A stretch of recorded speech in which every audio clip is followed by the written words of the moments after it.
और कॉन्सेप्ट भी साथ में क्लियर होते जाए। तो लास्ट लेक्चर्स में हमने 3-4 फॉर्मूला डिराइव किए थे, यदि किसी को याद हो तो बोल सकता है डीबी का फॉर्मूला मैग्नेटिक फील्ड का वेक्टर फॉर्म में। Can anyone try? U naught by 4L, mu naught by 4 pi Okay. into I into DL by DL into T. I into DL into R. DL into R. DL cross R बोलते, into नहीं बोलते DL उसको। cross R by R cube. Very good. चलो ये हुआ vector form में। Scalar form में directly बोल देना आंसर। कोई दूसरा स्टूडेंट ट्राई करेगा? थोड़ा जल्दी करो। और यार थोड़ा यार आप है ना, थोड़ा यार इंटरेस्ट लो या थोड़ा कम मेहनत करो। हर रोज के हर रोज सारे फॉर्मूला नहीं कर रहे अच्छे से, एटलीस्ट फॉर्मूला तो होने चाहिए ना लर्न आपको। चलो बोलो। Mu not upon 4 pi mu not upon 4 pi I into D, sorry यहाँ डीएल था, नहीं डीएल था, I DL upon are square. Very good. ये हुआ स्केलर फॉर्म में। और एक फॉर्मूला हमने सर्कुलर रिंग के लिए रखा था, पूरी सर्कुलर रिंग के लिए, पूरी की पूरी सर्कुलर रिंग का एक फॉर्मूला था। अभी शायद आपको याद नहीं क्योंकि वो डेरिवेशन में बीच में आता था, ओके, लेकिन फिर भी मैं यहाँ आपको बता देता हूँ। चलो, जो फॉर्मूला जो बीच में आ रहा था लेकिन कहीं भी आपको यूज हो सकता है, इसलिए याद रख लेना। Mu not upon mu naught, sorry pi pi तो शायद कट हो जाएगा, mu not I A square upon 2 bracket में A square plus X square 3/2। Clear है? याद है सभी को? सर्कुलर रिंग में एक्स डिस्टेंस पे ये कौन सा बोल सकते हैं? At X distance from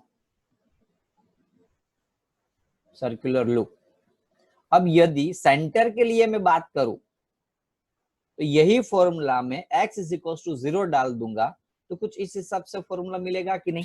mu naught I upon 2, M right और रॉन्ग? सेंटर के लिए सर। ओके। और ये मुझे मिला सिंगल लूप के लिए। यदि समझ लो कि बहुत सारे लूप हो तो फॉर्मूला कुछ इस हिसाब से बनेगा, mu not N I upon 2a। Clear है हर एक स्टूडेंट्स को? कोई डाउट किसी को? Yes sir. पक्का? No sir. डायरेक्शन में याद रखो, कौन सा लूप, कौन सी मेथड याद रखनी थी आपको? थंब की डायरेक्शन और फिंगर की डायरेक्शन। यदि मैं ऐसा लिखूं कि करंट इस साइड जा रहा है और मुझे यहाँ फाइंड करना है मैग्नेटिक फील्ड की डायरेक्शन, तो कहाँ होगी बोलो? इनवर्ड क्या आउटवर्ड? रखो इनवर्ड। थंब रखो और फिंगर की डायरेक्शन देखो। Very good, inward. ओके, कोई डाउट? इनवर्ड। तो डायरेक्शन में भी क्लियर नहीं? क्लियर है? फॉर्मूला सारे क्लियर है? ओके, ये आपको पूरे सर्कुलर लूप का मिला, ये पूरे के पूरा सर्कुलर, एक सर्कुलर लूप का। यदि ऐसा हो कि आधा सर्कुलर लूप हो ऐसा, जिसके रेडियस हम ए ले लेते, रेडियस ले लेते ए, रेडियस कितनी है उसकी? ए, तो सेंटर पी पे मैग्नेटिक फील्ड का फॉर्मूला कोई बना सकता है? इसका यूज करना है। यदि पूरे सर्कल का, पूरे ये जो रिंग है उसका mu naught I upon 2a है तो आधी रिंग का कितना होगा? Can anyone try? Half. Very good. जो ये वैल्यू थी उसका हाफ हो जाएगा। हाफ के लिए ये जो फुल था मैग्नेटिक फील्ड उसका आधा, तो नीचे 2 मल्टीप्लाई करो तो 2a तो था ही, उससे 2 मल्टीप्लाई हो जाएगा तो 4 है। Very good. क्लियर है? क्लियर है सभी को? अब समझ लो कि क्वाड्रेंट पार्ट्स होता तो पूरे सर्कुलर रिंग नहीं है, ओके, प्यूरी की प्यूरी सर्कुलर रिंग नहीं, इतनी क्वाड्रेंट पार्ट्स है, ओके। तो इतना भाग होता और पी सेंटर पे ये 90 degree, mu naught I upon 8। Very good. तो समझ में आएगा आपको? इस टाइप का फॉर्मूला कहीं भी कुछ भी यूज हो सकता है एग्जाम के अंदर, ओके। आपने ऐसा फॉर्मूला रट लिया कि ऐसा मीनिंग नहीं है कि हर बार यही फॉर्मूला काम आने वाला है। आपको अपने हिसाब से डिराइव करना पड़ेगा, फॉर्मूला को यूटिलाइज करने पड़ेगी। ये सारे मेथड आपको कहाँ काम आएगी? नीट के अंदर, JEE के अंदर और गुड सेट के अंदर। अब हम, यदि आपके फॉर्मूलाज क्लियर है तो हम 1 बाय 1 हम चैप्टर स्टार्ट करते हैं, सॉरी न्यूमेरिकल स्टार्ट करते हैं। हम ऐसा थोड़ा सा एक न्यूमेरिकल मुझे पीछे रह गया इसलिए हम पहले वो करा देता हूँ। देखो ये न्यूमेरिकल वैसे तो एक गुजरात बोर्ड के क्वेश्चन है, लेकिन आईएमपी क्वेश्चन में से एक है। आप कोई भी एसएल अरोरा की बुक्स पकड़ लो, ओके, तो आपको मिल जाएगी। क्लियर है? सभी स्टूडेंट्स ने ले लिए ना एसएल अरोरा? एक्स्ट्रा मेहनत के लिए, एक्स्ट्रा क्वेश्चन के लिए ले लेना प्रैक्टिस करने के लिए, ओके। चलो, फाइंड करना है इंटेंसिटी ऑफ मैग्नेटिक फील्ड। अब देखो मुझे खाली इतना फाइंड करना है, कितना, ये भाग का intensity at point P as shown in the figure, okay. Current यहां से पास हो रहा है, ओके, करंट यहां से पास हो रहा है। अब मैं आपको एकदम क्लियर बता दूं कि याद हो तो जैसे पॉइंट पी था, चाहे वो एंगल थीटा एंगल से हो या हो 90 डिग्री से हो, इससे कुछ फर्क नहीं पड़ता। लेकिन पॉइंट पी यानी कि कोई भी करंट पास हो रहा है, उसके इस साइड वाले भाग, इक्वेटर वाले भाग पी पे मैग्नेटिक फील्ड मिलेगी आपको, ओके। 90 डिग्री भी होगा तो भी मैग्नेटिक फील्ड आपको पूरी मिलेगी। लेकिन समझ लो ये पी पॉइंट यहां होता तो क्या हालत होती, मैग्नेटिक फील्ड की डायरेक्शन कितनी, सॉरी वैल्यू कितनी मिलती, थीटा कितना होता, वही बोल दो पहले। यदि पी पॉइंट यहाँ है, ध्यान रखो बच्चों, थोड़ा कंफ्यूजिंग है, ये लाइन है, ये लाइन है, समझ लो। यहाँ पॉइंट पी था तो हम क्या करते थे, एंगल 90 लेते थे जनरली, याद है ना, 90 डिग्री ले लेते थे ऊपर वाले केस में, theta is equal to 90 degree theory, यदि ये लन पी होगी तो थीटा 90 लेते थे, क्योंकि फॉर्मूला में याद रखना, फॉर्मूला में कुछ इस हिसाब से फॉर्मूला में आता था, mu not upon 4 pi I DL R sine theta upon R cube, okay. अभी हम आर क्यूब और हटा दे तो आर साइन थीटा। तो ये साइन थीटा की वैल्यू यदि 90 हो तो साइन 90 क्या हो जाता था, 1, ये केस हुआ 1। थीटा एंगल हो तो साइन थीटा आता था यदि थीटा हो तो। लेकिन यदि थीटा 0 हो, थीटा 0 कब आ सकता है, जब ये पॉइंट ऑलरेडी जिस करंट, यहाँ थीटा किसके बीच का एंगल था, कौन बोल सकता है, यहाँ जो थीटा है किसके बीच का एंगल था, करंट आई और डीएल के बीच का था कि नहीं? Yes sir. Yes, sir. तो यहाँ करंट भी इस डायरेक्शन में है और जो हमने लिया डीएल वो भी इस डायरेक्शन में है, तो थीटा कितना हुआ यहाँ, 0। समझ में आ रहा है कि Zero. नहीं? जो करंट जिस लाइन में से पास हो रहा है, कंडक्टर लाइन में से, यानी कि कोई वायर में से पास हो रहा है, उस मेटालिक वायर के ही एक पॉइंट के ऊपर हम जब डायरेक्शन फाइंड करते तो दोनों एक पैरेलल बन जाते, यानी कि पैरेलल या एक डायरेक्शन में। तो थीटा 0 होने की वजह से साइन 0 आंसर आ जाता है 0। सो मैग्नेटिक फील्ड कितनी हो जाती है, 0। क्लियर है? Yes, sir. क्लियर है Yes, कि sir. नहीं? तो यहाँ वही होगा, इस ये दोनों पॉइंट है, वहां मैग्नेटिक फील्ड कितनी हो जाएगी, 0। अब मिलेगा मुझे इस पॉइंट पे फाइंड करना, तो ये वायर लूंगा मैं, यहाँ ऐसे होगा तो ही मिलेगा आपको। तो समझ लो ये करंट आई है, करंट कितना है, आई। फॉर्मूला मुझे फाइंड करना है, फॉर्मूला था B is equal to mu not mu 0 NI upon, बोलो 2 ये था फॉर्मूला यार, हाथों Yes. पाड़ो यार, Yes, sir. तो मुझे ऊपर दिखाना पड़ेगा, ये फॉर्मूला, ओके। क्लियर है? Mu Yes, sir. Not NI upon 2। अब समझ लो मुझे फाइंड करना है, अब मेरे पास आई की वैल्यू है, देखते हैं क्वेश्चंस के अंदर, नहीं है फॉर शायद यहाँ एक्चुअली ये वन टाइप ऑफ द क्या है पता, थियरिकल क्वेश्चन है, भले इलिस्ट्रेशन में दिया है, लेकिन आपको एक फॉर्मूला मिलेगा इससे जो आपको एमसीक्यू और न्यूमेरिकल्स में काम आने वाला है। वो फॉर्मूला हम डिराइव करते पहले। तो एन की वैल्यू मुझे पता नहीं है, एन की वैल्यू मुझे पता नहीं है। याद हो तो theta is equal to arc upon radius होता था Yes, कि sir. नहीं? अब मुझे लेंथ कितनी फाइंड करनी है, इतनी, ये लेंथ है कि नहीं टोटल, तो arc is equal to theta into R होगा कि नहीं? Yes sir. अब समझ लो थोड़ा कॉम्प्लिकेटेड है। अब समझ लो कि 2 पाई ए, यदि रेडियस आर है तो 2 पाई आर, जब मैं लेंथ लू तो कितने रिंग कितना टर्न होता था, 1 टर्न होता था। 1 टर्न के लिए एन की वैल्यू 1 होती थी 2 पाई ए में। Yes, sir. 2 पाई आर यानी कि 1 सर्कमफ्रेंस, तो एन की वैल्यू कितनी मिली आपको? 1। ओके, इतनी लेंथ के लिए 2 पाई आर लेंथ के लिए एन की वैल्यू मिली मुझे 1। तो समझ लो यहाँ लेंथ कितनी है? आर्क यानी कि लेंथ ही हुई ना, one type of the arc की लेंथ, यानी कि लेंथ कितनी है? थीटा इंटू आर, है कि नहीं? तो एन की वैल्यू कितनी मिलेगी? तो theta into R upon 2 pi A R. Sorry भाई, समझ में आ रहा है कि नहीं? क्वेश्चन खाली Yes. ये एक्स्ट्रा चीज थी, वो ये एक्स्ट्रा चीज थी बेटा। मेन चीज क्वेश्चन तो यहाँ ही है, आंसर तो इतना ही है खाली। ये तो मैं खाली जस्ट एग्जाम्पल बार आपको समझा रहा था। आपको खाली इतना लिखना है पहले तो, B is equal to mu not N I upon 2a।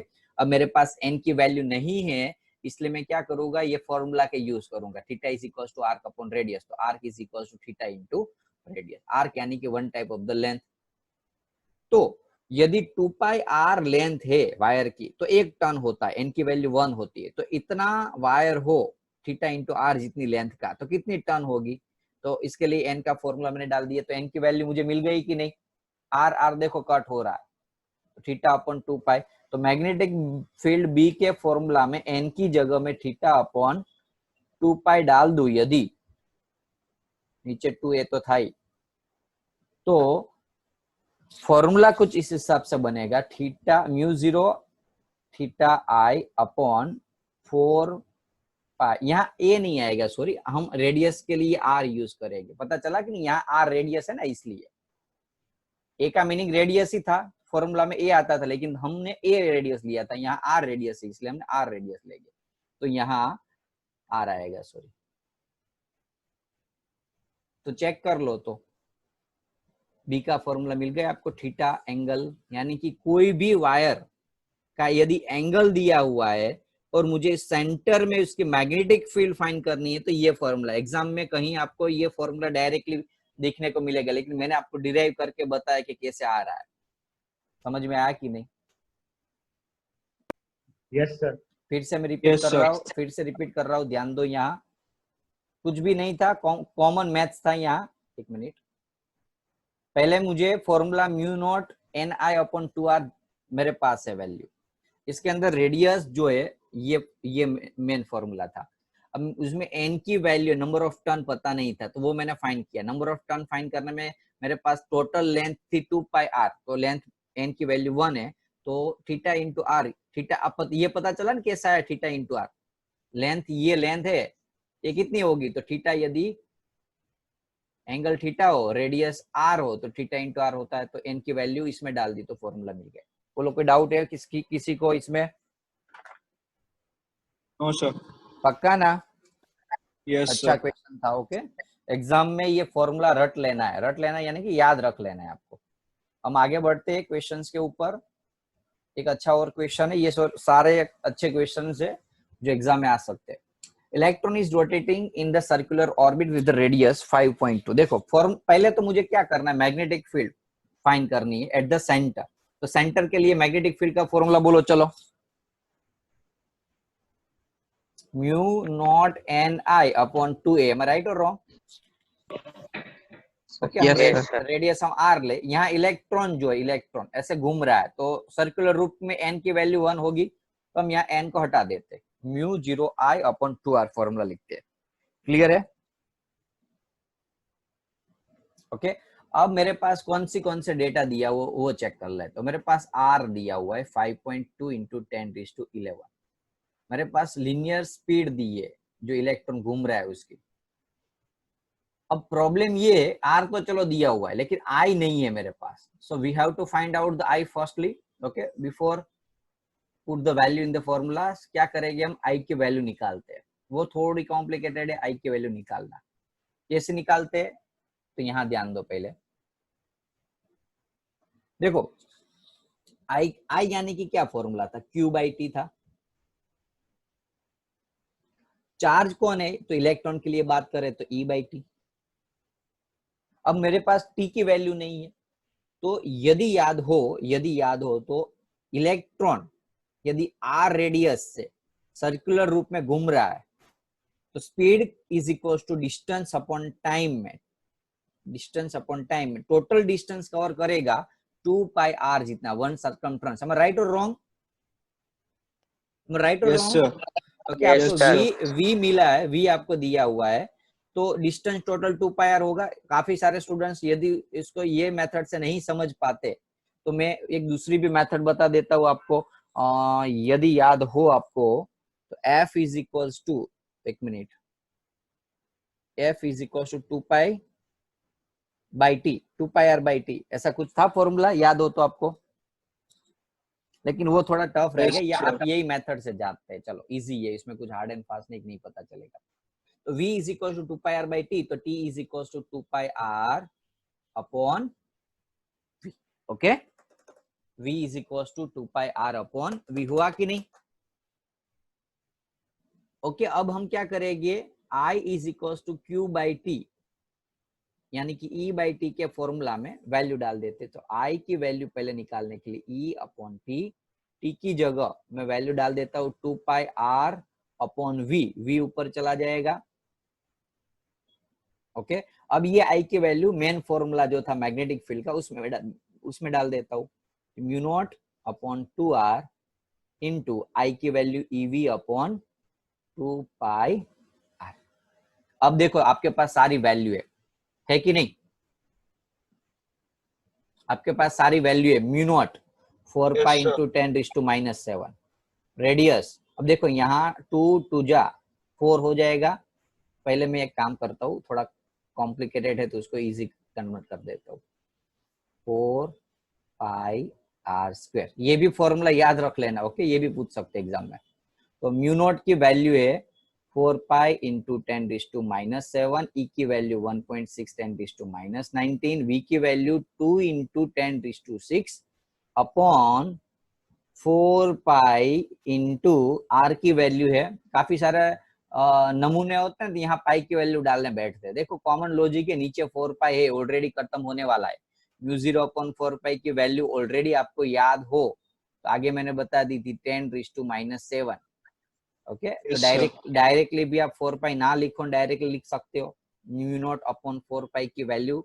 Okay, into are की वैल्यू आपके पास कितनी दी है, आर 5.2 इंटू 10 टू -11 का होल स्क्वायर। क्लियर है? क्लियर है कि नहीं? Yes, sir.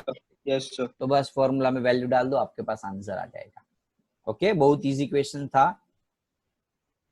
पहले क्या करना है, मुझे मेन फॉर्मूला बनाना है।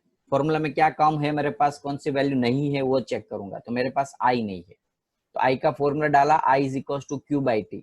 चार्ज तो इलेक्ट्रॉन की यहाँ बात की हुई है, तो इलेक्ट्रॉन का चार्ज हम ई लिखेंगे। टाइम तो टी, अब टाइम दिया नहीं है, टाइम के कंपेयर में हमें स्पीड दी है, तो स्पीड का फॉर्मूला डालेंगे टाइम के रिलेशन वाला, distance upon time. Electron R radius से यदि सर्कमफ्रेंस में घूम रहा है तो टोटल डिस्टेंस उसने समझ लो कि कवर किया है 2 पाई आर। तो इसी हिसाब से मैंने 2 पाई आर डाल के टी का ये जो नया कुछ डिराइव फॉर्मूला है वो हम ये आई के फॉर्मूला में डाल के ये आई के वैल्यू हम इसमें डाल देंगे। थोड़ा कनेक्शन देखो, पहले मैंने आपको मैं समझा रहा हूँ, मेरे पास B is equal to mu not I upon, कौन सा फॉर्मूला था, थोड़ा मैं जूम कर लेता तो आपको थोड़ा कंपेरिजन पता चला। Mu naught I upon 2r, मेरे पास आई नहीं था तो E अपॉन टी, मेरे पास टी नहीं था तो 2 पाई आर अपॉन v। अब मैं क्या करूंगा, ये डिराइव करके इसमें डाल दूंगा, आई की वैल्यू इसमें डाल दूंगा और फॉर्मूला बना दूंगा और वैल्यू डाल के आंसर निकाल दूंगा। यदि क्लियर है तो आप बोल दो। Yes, Yes, sir. sir. पक्का क्लियर है? पक्का क्लियर है?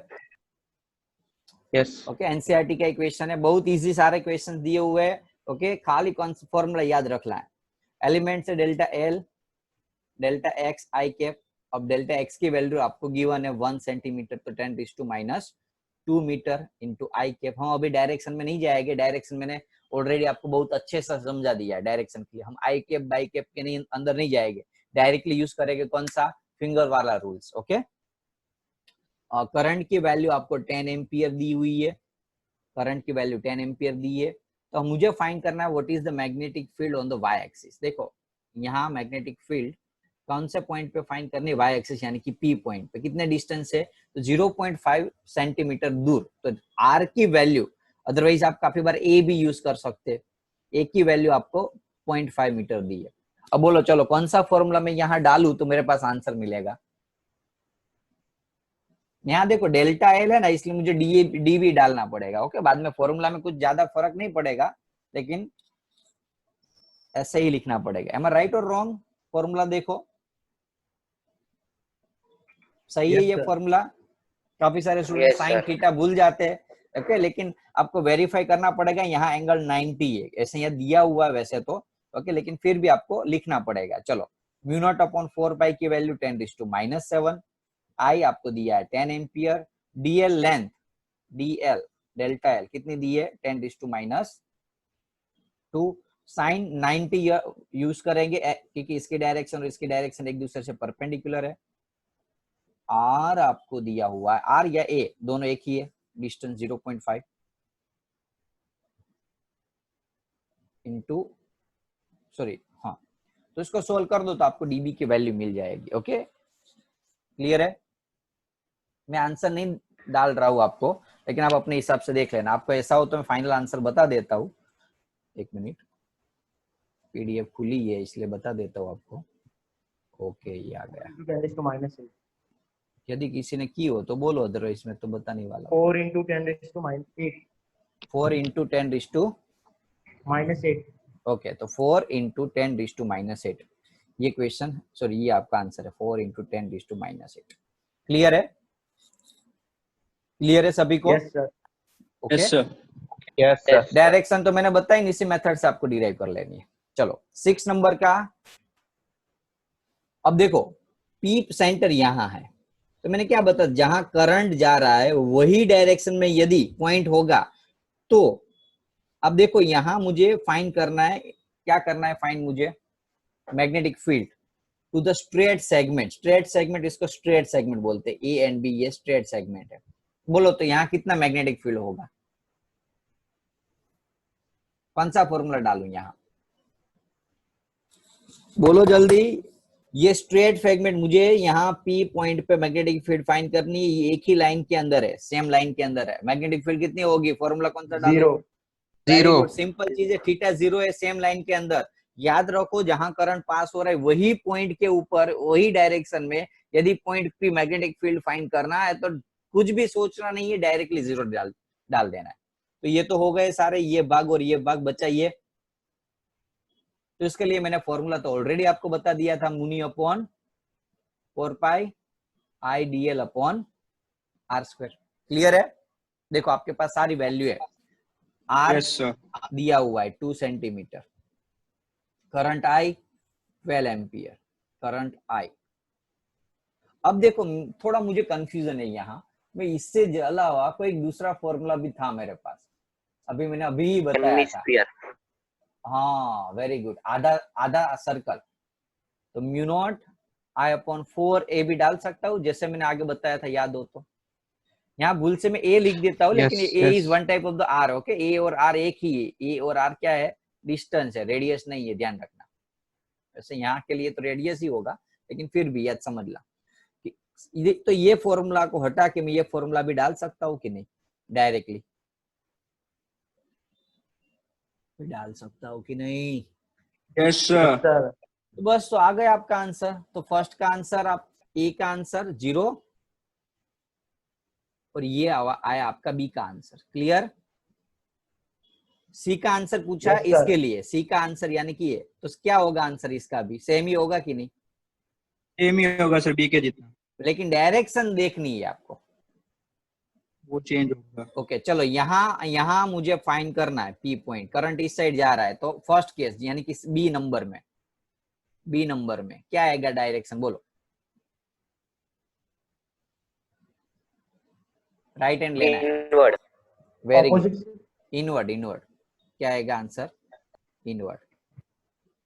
ओके, अब इसके लिए बात करते हैं। इसके लिए सेंटर तो यही होने वाला है, तो बोलो चलो, वैल्यू तो सेम ही आएगी। इसका जो आंसर आएगा बी का, वही आंसर सी का है, लेकिन डायरेक्शन चेंज होगी। आउटवर्ड। सिंपल चीज है, खाली आउटवर्ड यूज कर देना है। एम आई राइट और रॉन्ग? Yes sir. ओके, आप देखोगे तो अब पता चल जाएगा। जिसने लास्ट लेक्चर अटेंड किया था उसको ये बहुत इजी लगेगा। Okay 6 number clear. 7 नंबर पे जाते, 7 ट्राई करो, चलो खुद कर सकते हो, इजी है। क्या करोगे, चलो फॉर्मूला बेस है पूरा।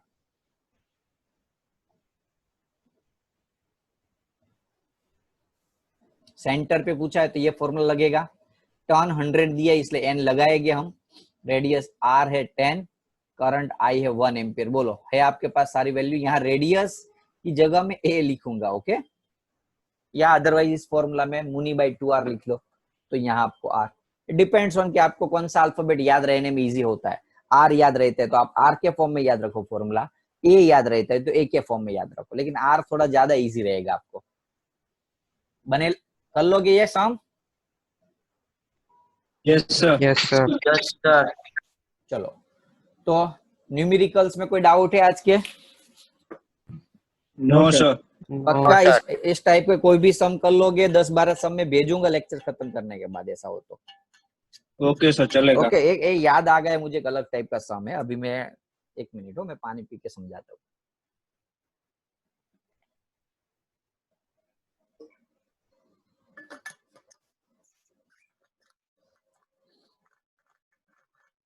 चलो, चांसेस कम है लेकिन हो सकता है ऐसा भी कि भाई अभी तक आपने एक एक सिंगल लूप में देखे, लेकिन एक साथ डबल लूप हो तो, यानी कि कुछ ऐसा लूप हो तो क्या करोगे भाई?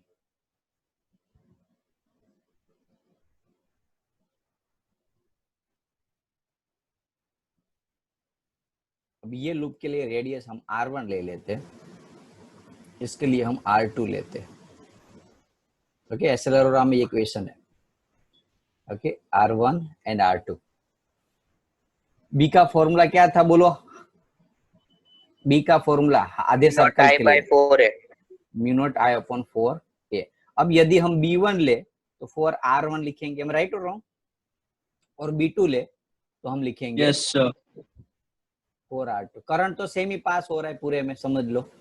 यदि करंट सेम पास हो रहा है तो हम आई ले सकते हैं, अदरवाइज अलग अलग करंट होगा तो i1 i2 लेंगे। अब देखो, यदि ये इनकेस ज्वाइंट भी है तो भी यहाँ मैग्नेटिक फील्ड मिलेगी आपको? नहीं, क्योंकि एक ही लाइन में। No, sir. अब मिलेगी कौन सी? एक इससे और एक इससे। ओके, अब यदि करंट एक ही है तो ऐसा तो हो नहीं सकता कि दोनों पैरेलल करंट हो। कॉमन लॉजिक है, मैंने यहां से करंट स्टार्ट किया तो करंट यहां से यहां गया, करंट यहां आया और यहां से यहां जाएगा, तो करंट एक दूसरे के ऑपोजिट डायरेक्शन में होंगे कि नहीं?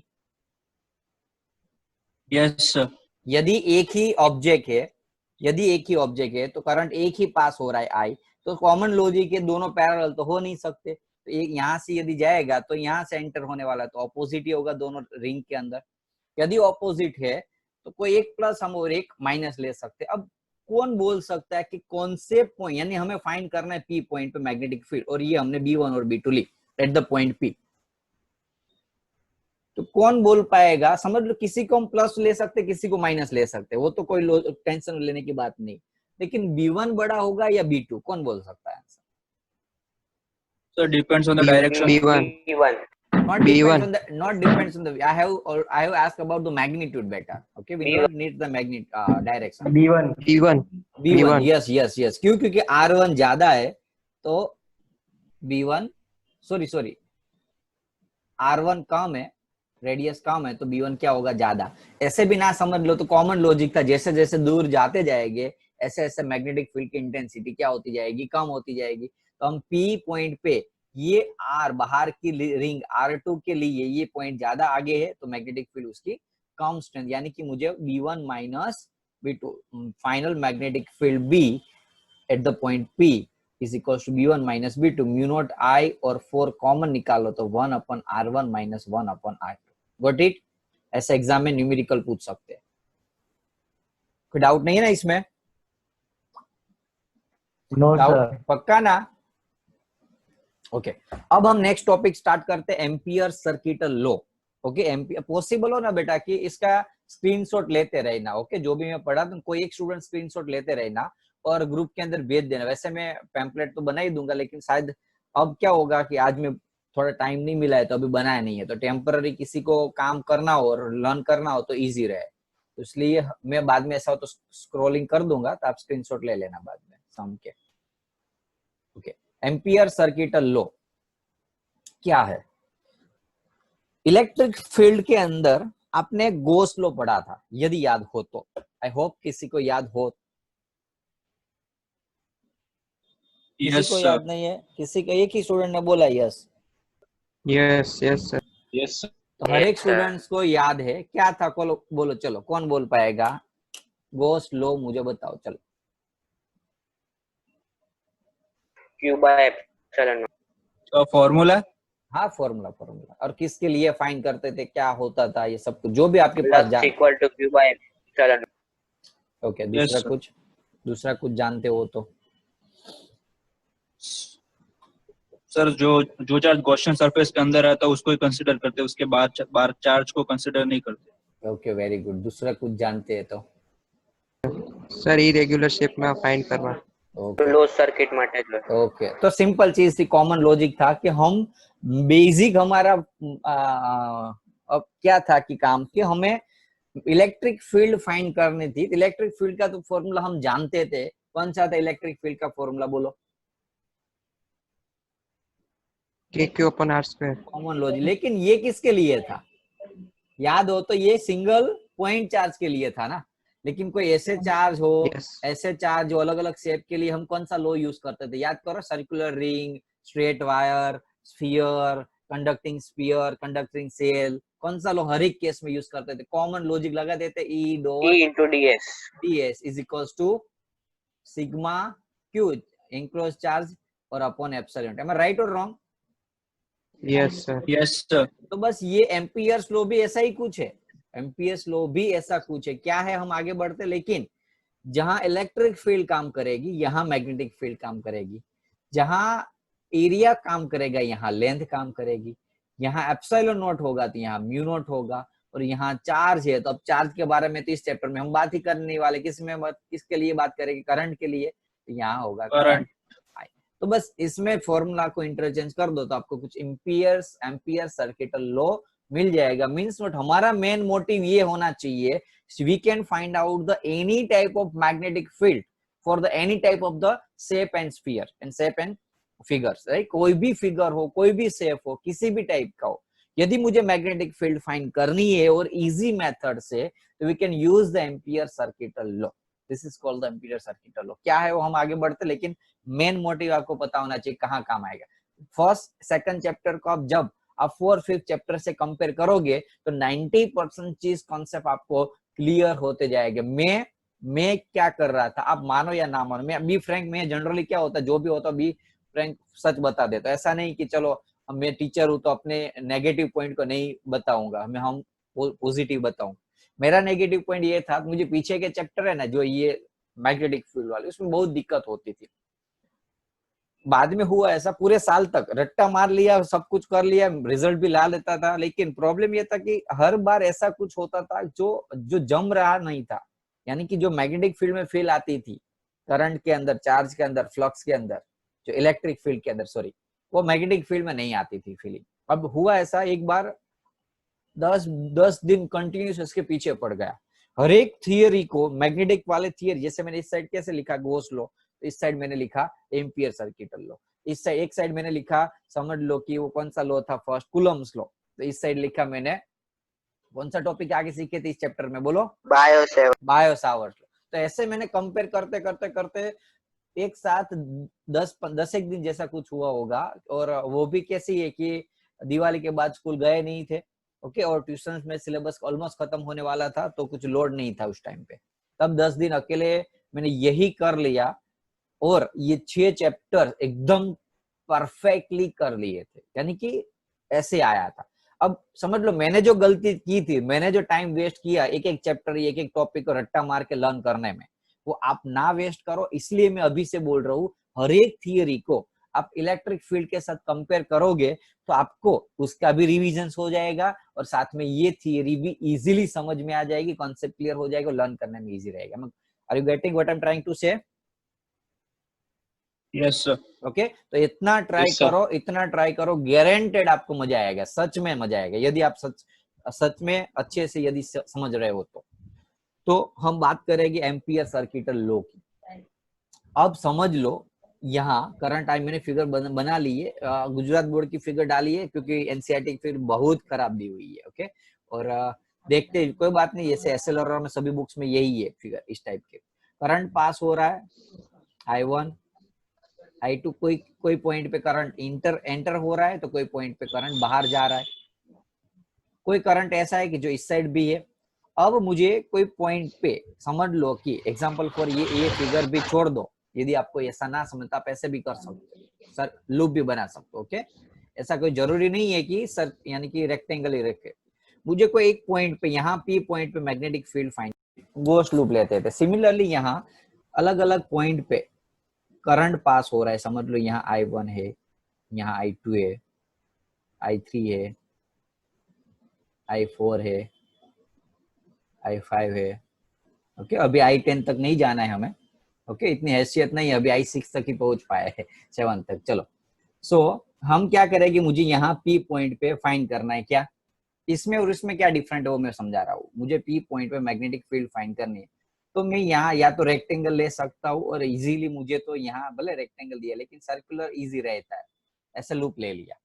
अब यहाँ डिफरेंट क्या है कि वहां हम क्या करते थे, कूलम्स लॉ में एरिया लेते थे, लूप लेते थे, यानी कि सरफेस लेते थे। यहाँ आपको एक लाइन लेनी है, ये लाइन है, ध्यान रखो, ये एरिया नहीं है, ये क्या है, ये क्या है, एक लाइन है। भाई समझ में आ रहा है, वन डायमेंशन। जैसे समझ लो कि मैं यहाँ से कोई सिंगल डायमेंशन ऐसे यहाँ इसमें से पास हो रही सिंगल लाइन खींच रहा हूँ, कोई स्ट्रिंग है, कोई डोरी है, उसको ऐसे रख रहा हूँ, तो कैसा बनेगा, इस टाइप का कुछ बनाना है। पता चल रहा है कि नहीं, ये पूरा एरिया नहीं है, यहाँ मैंने Yes, खाली सर्कुलर एम्पियर लूप के अंदर, एम्पियर लूप यानी कि एक टाइप का एक लाइन से बना हुआ लूप जो सिंगल डायमेंशन हो। अब इतना पता चल गया है सभी को। अब जो करंट पास हो रहा है, जो लाइन किसके अंदर करंट पास हो रहा है, यहाँ ये लूप के अंदर, जिसको हम एम्पियर सर्कुलर लूप बोलते हैं। इसमें जो टोटल करंट है, इसमें आपको पता होगा कि जितना करंट एंटर हो रहा है I1, समझ लो कि एंटर हो रहा है वो करंट को हम I2 ले प्लस I3, उतना ही करंट बाहर निकल रहा है। मैं राइट और रॉन्ग? Yes, sir. ओके, लेकिन ऐसा हमें मानना नहीं है ध्यान रखो। ओके, वो अलग चीज है। यहाँ खाली जो करंट एंटर हो रहा है, यदि कोई करंट एंटर हो रहा है, समझ लो, तो उसको हम पॉजिटिव ले, एंटर हो रहा है करंट को हम पॉजिटिव ले, तो लीव हो रहा है करंट को हम क्या ले लेते हैं, नेगेटिव।